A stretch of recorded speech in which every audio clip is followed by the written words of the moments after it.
So how to put in action the compassion?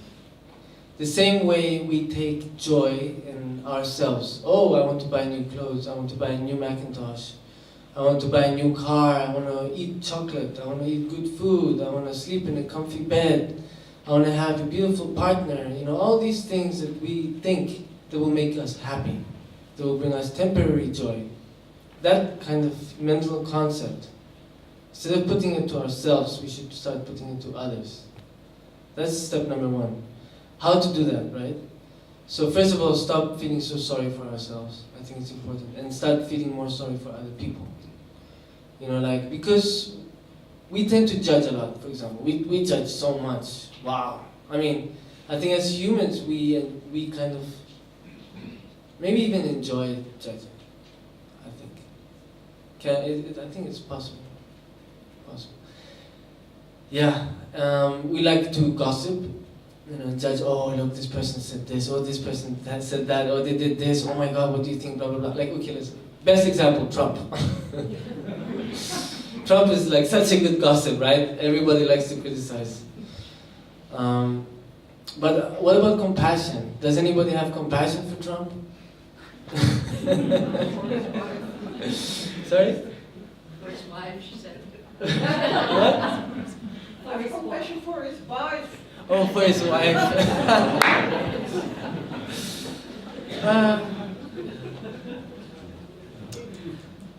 But I think, you know, Trump, he suffers so much. And he's going to suffer so much more because he's creating the conditions to suffer so much more.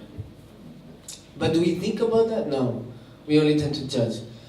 But that's, it says, I think maybe it's not human nature, but we do think it's human nature because it's so, like, systematically put into our kind of habits. But judging, I think one of the things about judging, why we enjoy judging so much is because it makes us not have to focus so much on ourselves. You know, we don't have to check ourselves so much anymore. When we judge, when we say, oh, this person did that, that person did that, da da da da da, then we don't have to look at ourselves. And it's more easy to kind of like be, you know, okay, forget about me, you know, I'm perfect. But I think we don't really have the right to judge anyone because we don't know anyone. I mean, we don't even know ourselves. I mean, if we knew ourselves, we would know how we would react in certain circumstances in the future. If something happened to us, how would we react? If we become suddenly a millionaire, how would we react? You know, if we get certain sickness, how would we react? If we lose a leg, how would we react? We really don't know how would we react. I mean, we have an idea, a concept, you know, but when it actually happens, how we start to react, then we start to really learn about ourselves. We're actually learning and knowing ourselves every day. So we don't even know ourselves. How can we even think that we know other people and that we have the right to judge them? I mean, like, come on, be realistic, right? So yeah, it's very easy to judge because we don't want to look at ourselves. We don't want to have to judge ourselves. You know, many people don't like to take criticism. But I think criticism is really good. You know, the best friends are the people who criticize you in your face and talk very good things about you behind your back. Those are the real friends.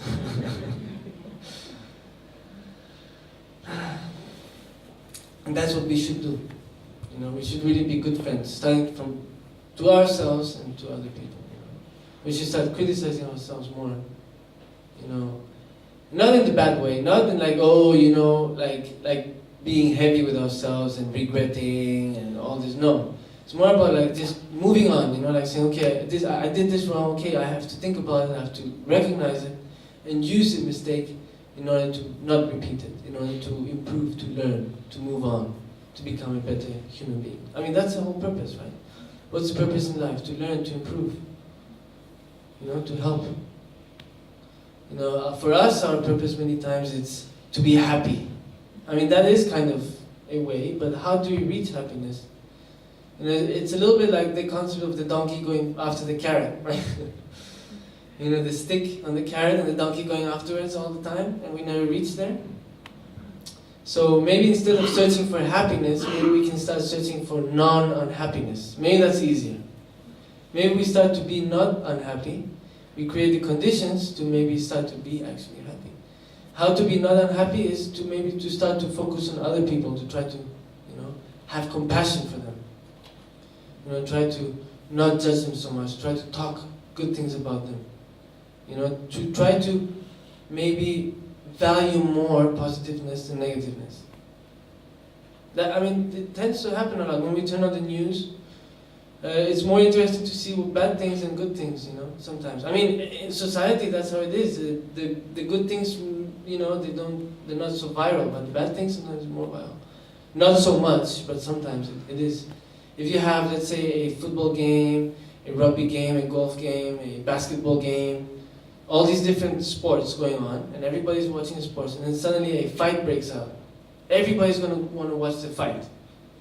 Right? Then maybe nobody's looking at their games, everybody's like, oh, what's going on there, what's happening? We have this tendency of being attracted to kind of this, this concept of negativity. A mother who raised children by herself and put them to university, a single mother, will she make headlines on the newspaper? Difficult. By a mother that killed her son in one instant of rage, she will make headlines. Mother kills her son, everybody's going to be talking about her. But the mother who raised children for 20 years by herself, working 2 work jobs, cooking for them and putting them to university, and all of this every day for 20 years, is she going to make headlines? I don't know. Why? Why is that? Why is it not important, the positiveness? Sometimes, for example, I have a friend, his parents were very liberal, they always gave him all the space. Anything he wanted to do, they supported him 100%. They never hit him, never.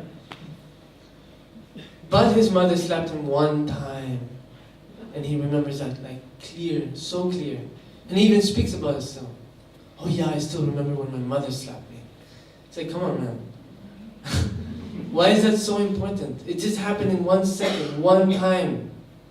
Why is that so important? Why does that stay so strong in your mind? We give so much importance to negativity. Why don't we just switch that around? If we gave so much importance to positiveness and negativeness, we just kind of try to forget, unless we're learning from it or using it as a tool. Then in the end, what's really going to matter is the positiveness. The negativeness is going to slowly disappear. It's going to become insignificant, unless of course we're using it as a tool. Every day, every moment in life is an opportunity to learn and improve.